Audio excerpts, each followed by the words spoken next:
Imagine you just missed your train, spilled hot coffee all over your shirt, and now you're like 10 minutes late for a massive job interview. You turn to your friend and say, I am experiencing severe stress. I am going to collapse. Grammatically, flawless. But does it sound natural? Not at all. It sounds completely robotic. Like native speakers just don't say, I'm going to collapse. Right. Welcome to today's deep dive. Our mission today is to help you, the English learner, sound much more natural when life gets, overwhelmingly stressful. Yeah, native speakers use really specific, colorful phrases to describe exactly what kind of stress they're feeling. And we're going to keep the vocabulary simple today, keeping the pace relaxed so you can really grasp these. So let's jump right in. Let's start with that feeling of sudden, immediate stress. Right, when that sudden spike happens, native speakers usually gravitate toward two main phrases. The first is, I'm losing it. Mm-hmm.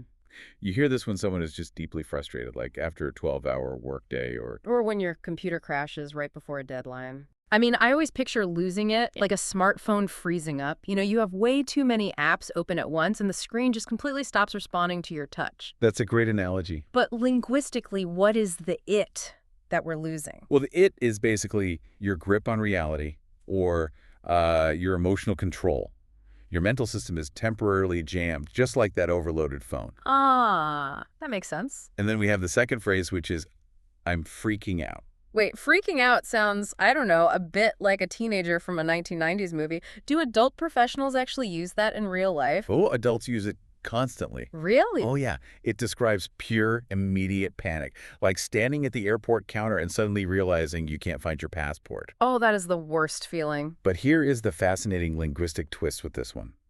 You can also freak out because you just won front row tickets to your favorite concert. Wait, what? That feels contradictory. How can the exact same phrase mean you are terrified and thrilled? Well, because freaking out doesn't actually describe a specific emotion. Oh, I see. Yeah, it describes the sudden, massive spike of adrenaline and the temporary loss of emotional regulation. Your body doesn't know the difference between panic and extreme excitement. It just knows you are totally overwhelmed right now. Wow. Okay, so freaking out is that immediate adrenaline spike. But what happens when that adrenaline doesn't turn off? When you're stuck in that highly stressed state for days or weeks? That's when you reach an entirely different tier of vocabulary. You hit the breaking point. And this is where we get the phrase, I'm having a meltdown. A meltdown. The word literally comes from a nuclear reactor, right? Like the core gets too hot. You nailed it. Mm-hmm. And think about why humans relate to that specific imagery. A reactor is a contained space with incredible pressure building up inside. And when there is no release valve? The system physically melts. Exactly. Emotionally, it is the exact same mechanism. You contain the stress until you just can't hold it in anymore. That completely explains why we also use the phrase, I can't take it anymore, for that same stage. It's a literal limit of endurance.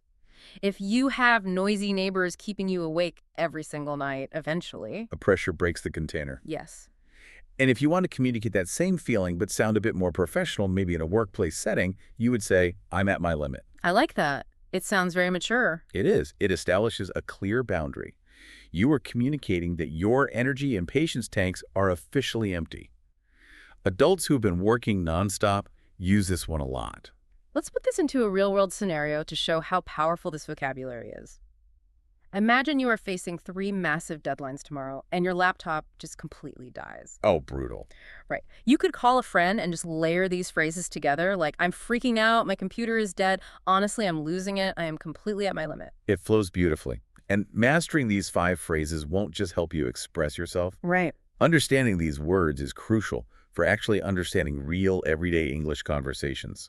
Because you won't hear, I am highly stressed at a local coffee shop. You'll hear, I'm having a meltdown. Exactly. Well, as we wrap up today, we want to leave you with a question to ponder. If you had to look back at your own life over the past 7 days, which of these 5 expressions perfectly describes your week, and why? Yeah, were you freaking out? Did you have a meltdown? Or did you just hit your limit? Try to explain it to yourself using that frozen smartphone metaphor. Forget the dictionary translation and just feel the words instead.